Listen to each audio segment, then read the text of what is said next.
ප්‍රශ්නයක් තමයි මේ ලංකාවේ අද පවතින ආණ්ඩුවේ ප්‍රධානම නායකයෙක් සහ කෘෂිකාර්මාන්ත අමාත්‍යවරයා වෙන ලාල්කාන්ත මැතිතුමා පහුගිය දවසක මම හිතන විදිහට මේ අධ්‍යාපනයක් හෝ මේ ඩිප්ලෝමා එකක ඩිප්ලෝමා ප්‍රදාන උත්සවයකදී කියලා තිබ්බා මේ මට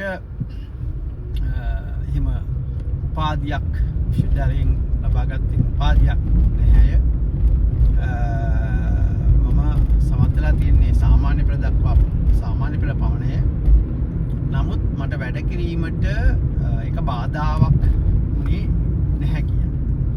ඇත්තටම මේ කතාවේ පරස්පරයක් තියෙනවා මේ ලාල්කාන්ත මැතිතුමා කියන කතාව නෙවෙයි. පහුගිය කාලය තුල ඔහු නියෝජනය කළ දේශපාලන ධාරාව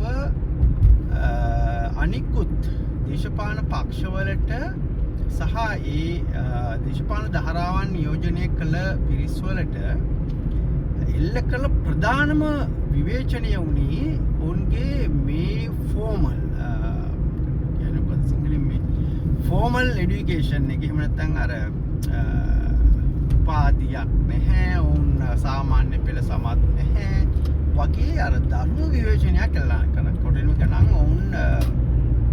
ඔවුන්ගේ කැම්පේන් එක උනේ ඔවුන් කිව්වේ අර වල් පැල ගලවලා මල් පැල හිටවනවා කියන කතාව හා ශ්‍රමදානයක් දාලා මේක සුද්ධ කරන්න ඕන. උන්ට අධ්‍යාපනයක් නැහැ, මෙයා තනතුරු දරන්න කියලා. දැන් ඒ පක්ෂයේ මම හිතන්නේ ඉන්න ප්‍රධානම ජ්‍යෙෂ්ඨතම නායකයෙක් වෙච්ච ලාල්කාන්ත මැතිතුමා කියනවා නෑ එහෙම ඕනේ නැහැ, අපිට පුළුවන් වැඩ කරන්න, අපිට මට ඕලෙවල් විතරයි තියෙන්නේ, හරි මොන හරි මේ වැඩ කරන්න. දැන් මේක පරස්පරයක් තියෙන හින්දා තමයි මම මේක කිව්වේ මතු කරේ. නමුත් ඇත්තටම ලාල්කාන්ත මැතිතුමා කියන කතාවට අපි එකගයි. අපි එකග විය යුතුයි. මොකද ඇත්තටම ලෝකේ එහෙම මිනිස්සු නායකයෝ බිහි වෙලා තියෙන ඉතිහාසය පුරා අපි දන්නෝනේ. ලෝක ඉතිහාසය දන්න හැමෝම දන්නවා. ඇත්තටම මේ එහෙම සුවිශේෂී හැකියාවන් තියෙන දේශපාලන නායකයෝ ඒ වගේම ව්‍යාපාරික ලෝකේ ජයගත් ව්‍යාපාරිකයෝ ඒ වගේ බිහි වෙනවා. ඒක සාමාන්‍ය. හැබැයි දැන් මේකට මේ තාර්කය මතු කරේ ඔවුන්ගේ දේශපාලන ධාරාව. ඔවුන් තමයි කිව්වේ නෑ මේක අධ්‍යාපනය ඕනමයි, මේ අයට මේ කවුද මේ පාර්ලිමේන්තුවට පත් කළේවල තියෙන මේගොල්ලන්ට මේ අත්දැකීම් නෑ, මුන්ට මේ වැඩේ කරන්න බෑ. එහෙම කියපු අය මෙහෙම කියන එක තමයි ප්‍රශ්නේ. දැන් උදාහරණයක් ලාල්කාන්ත මැතිතුමා කියන එකට අපි 100% එකයි. එහෙම ලෝකේ මේ හැමෝම විශ්වවිද්‍යාල ගියයි කියලා ඔවුන් මහා ශ්‍රේෂ්ඨ පුරුෂයෝ වෙන්නෙත් නැහැ.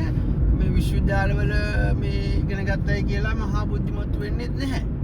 ඒක ඒ සාජයෙන් සමහර මිනිස්සු උදාහරණයක් ගත්තොත් ලංකාවේම උදාහරණයක් ගත්තොත් ප්‍රේමදාස මැතිතුමාට එහෙම මම හිතන්නේ ඒ ෆෝමල් විශ්වවිද්‍යාලයේ এডুকেෂන් එක අපි පැත්තකින් ප්‍රේමදාස මැතිතුමා ඒබ්‍රහම් ලින්කන් ගත්තොත් ඇමරිකාවේ ඒ ජනාධිපතිතුමා එතුමා මේ පසු කාලීනව තමයි එතුමා ස්වයං අධ්‍යාපනයෙන් තමයි එතුමා ඒ තැනටපත් වෙන්නේ. ඊළඟට ගත්තොත් අපි ගමුකෝ ලෝකෙ ප්‍රබලම මේ අග්‍රාමාත්‍යවරයෙක් වෙච්ච මේ අපි වින්සන් චර්චිල් මැතිතුමා කියන්නේ යුද්ධ කාලේ එතුමා විශාල සේවයක් කළා මේ දෙවන ලෝක යුද්ධ ජයග්‍රහණයට නියමුවෙක් ජයග්‍රහණය. එතුමාට එහෙම ෆෝමල් এডুকেෂන් එකක් තිබුණේ නැහෙනි. එතුමා සාමාන්‍ය අධ්‍යාපනයක් ලැබපු කෙනෙක්. ඒතකොට ඒබ්‍රහම් ලින්කන්, වින්සන් චර්චිල් ඒ වගේමයි දැන් ප්‍රාන්සේ ගත්තොත් ප්‍රාන්සේ නැපෝලියන් බොනපාට් එහෙම විශාල අධ්‍යාපනයක් තිබුණේ නැහැ. නමුත් ඔහු මිලිටරි ඔහුගේ විෂය පිළිබඳ විශේෂඥ දැනුමක් තිබිච්ච කෙනෙක්. ඔවුන් ලෝක පූජිත වුණේ ඒ වගේ දේවල්. දැන් අපි ගත්තොත් ඒ වගේ විශාල පිරිසක් ඉන්නවා. දැන් උදාහරණයක් ගත්තොත් තව ඔය ජෝසප් ස්ටාලින් දැන් අපේ ලාල්කාන්ත මැතිතුමා නියෝජනය කරන දේශපාලන ධාරාවම උටත් එහෙම ෆෝමල් এডুকেෂන් එකක් තිබිච්ච අය නෙවෙයි කියලා තමයි ලෝක ඉතිහාසය කියන්නේ.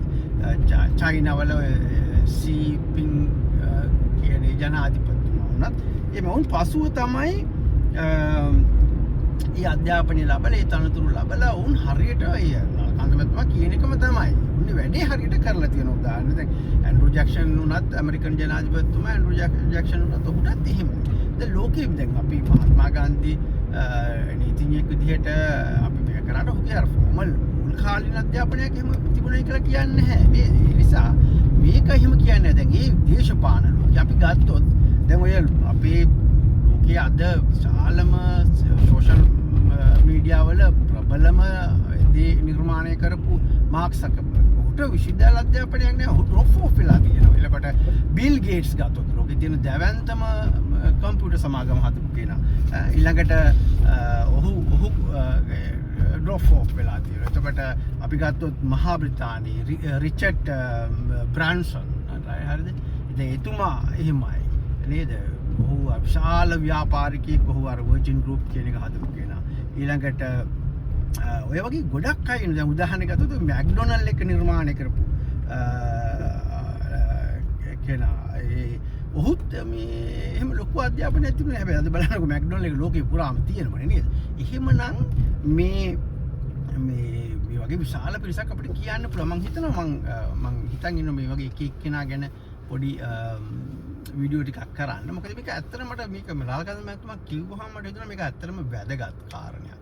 මේක අපි කතා කළ යුතු කාරණයක්. ඇත්තටම ඕර්ද ලංකාවේ ගත්තොත් අපි ගනිමුකෝ දැන් හිටපු ජනාධිපතිවරු ගත්තොත් එක්සත් ජාතික පක්ෂය ගත්තොත් එක්සත් ජාතික පක්ෂයේ විශාල නායක සංඛ්‍යාව බිහි කරලා තියෙනවා. ශ්‍රී ලංකා නිදහස් පක්ෂයනේ දැන් අනිත් පැත්තට හිටියේ. එතකොට එතන විශාල පිරිසක් නැති වුණත් එතන 5 දෙනෙක් විතර තමයි බණ්ඩාරනායක මැතිතුමාගෙන් පස්සේ බණ්ඩාරනායක මැතිතුමා, බණ්ඩාරනායක මැතිණිය, ඊළඟට චන්ද්‍රිකා බණ්ඩාරනායක මැතිණිය, මහින්ද රාජපක්ෂ මැතිතුමා, ගෝඨාභය රාජපක්ෂ මැතිතුමා. ඔය පිරිසනේ එතන. ඊළඟට එක්සත් ජාතික පක්ෂය ගත්තොත් ඩී.එස්. සේනානායක මැතිතුමාගේ ඉඳලා ඩී.එස්. සේනානායක මැතිතුමා, ඩඩ්ලි සේනානායක මැතිතුමා, ඊළඟට සර් ජොන් කොතලාවල මැතිතුමා, ඊළඟට ගත්තොත් අපි ජේ.ආර්. ජයවර්ධන අග්‍රාමාත්‍යවරු විදිහට පත් වෙනවා. ඊළඟට එතනින් ජේ.ආර්. ජයවර්ධන විධායක ජනාධිපති වෙනවා. ප්‍රේමදාස මැතිතුමා පත් වෙනවා. ඩී.බී. විජේතුංග, රනිල් වික්‍රමසිංහ. දැන් මේ හැමෝම ජනාධිපතිවරු කීප දෙනෙකුට එතන ඊළඟට එක්සත් ජාතික පක්ෂය තවත් දෙයක් කළා තියෙනවා. තමයි සිරිසේන මැතිතුමා. මම හිතන්නේ තුමත් මහා විශ්වවිද්‍යාල අධ්‍යාපනය ලැබපු කෙනෙක් නෙමෙයි. ඒතකොට ප්‍රේමදාස මැතිතුමා. ඊළඟට ඩී.බී. විජේතුංග මැතිතුමා. දැන් ඒ අය විශාල මේ විශ්වවිද්‍යාල අධ්‍යාපන ලැබුව නෙවෙයිනේ. දැන් මේක එහෙම ලොකු ප්‍රශ්නයක් නෙවෙයි. මං කියන්නේ මේක ප්‍රශ්නය ඇති කරන්නේ ද ලංකාවේ ගත්තොත් මැලිබන් ව්‍යාපාරය හදන්නේ සාමාන්‍ය පුද්ගලයෙක් නේ. හිතන්නේ මැලිබන් අපෝ මේ යප්පාම මෙතුමාට එච්චර ලොකු අධ්‍යාපනයක් තිබුණේ. අපි ගත්තොත් නවලෝක ව්‍යාපාරය අපේ ධර්මදාස මැතිතුමා. දැන් මේක විශාල පිරිසක් ලංකාවේ ව්‍යාපාරිකව පිළිවෙලක් තියෙනවා. ඒ වගේ තවත් අදටත් ඉන්නවා. එදත් ඉඳලා තියෙනවා. ඉතින් මේක කවුද මේවා සමාජගත කරේ? මේවා කවුද මේවා ප්‍රශ්න බවට පත් කරේ? අද ඒ පක්ෂෙම ජ්‍යෙෂ්ඨ නායකින්ට සිද්ධ වෙලා තිනවා නෑ ඒවා අපිට එහෙම නෑ, මේවා මෙහෙම ප්‍රශ්න නෙවෙයි කියලා කියන්නේ. මම කියන්නේ මේවා ඇත්තටම ප්‍රශ්න කරන්නේ සමාජෙම අපි වගේ අය. මේවා අපහු ඒවා තමන්ගේ පැත්තට කැරගෙනකොට නෑ අපි එහෙම නෙවෙයි කියන්නේ ඒ අය. නිසා දේශපාලනේ කරත් මොනවා කරත් අධ්‍යාපනයේ වැදගත්. මේකෙන් කියන්න හදන්නේ නැහැ විශ්වවිද්‍යාල අධ්‍යාපනය වැදගත් නැහැ කියලා. නමුත් ඒවා පිට එල්ලිලා ගිහිල්ලා මේ තමන්ගේ බලය ලබා ගන්න ඕන නම් විවිධ දේවල් කියලා නැවත ඒවා සාධාරණීකරණය කරන්න යනකොට ටිකක් අමාරුයි. ඒකයි මේ වෙලා තියෙන්නේ. ඒ නිසා මම හිතනවා මම හිතන් ඉන්නවා මේ වගේ මේ මම කියපු ලිස්ට් එකත් ඊළඟට තවත් මේ වගේ ඉන්න අය පිළිබඳ එකින් එකට පොඩි වීඩියෝ සීරීස් එකක් කරන්න. එහෙනම් අපි එකෙන් හම්බ වෙමු. ඔබ සැමට ලාල්කාන්ත මැතිතුමා නිසා තමයි මට හිතුනේ මේ වගේ එකක් කරන එක හොඳයි. අහන්න දකින්න හොඳ දේවල් නිසා. එහෙනම් සියලු දෙනාටම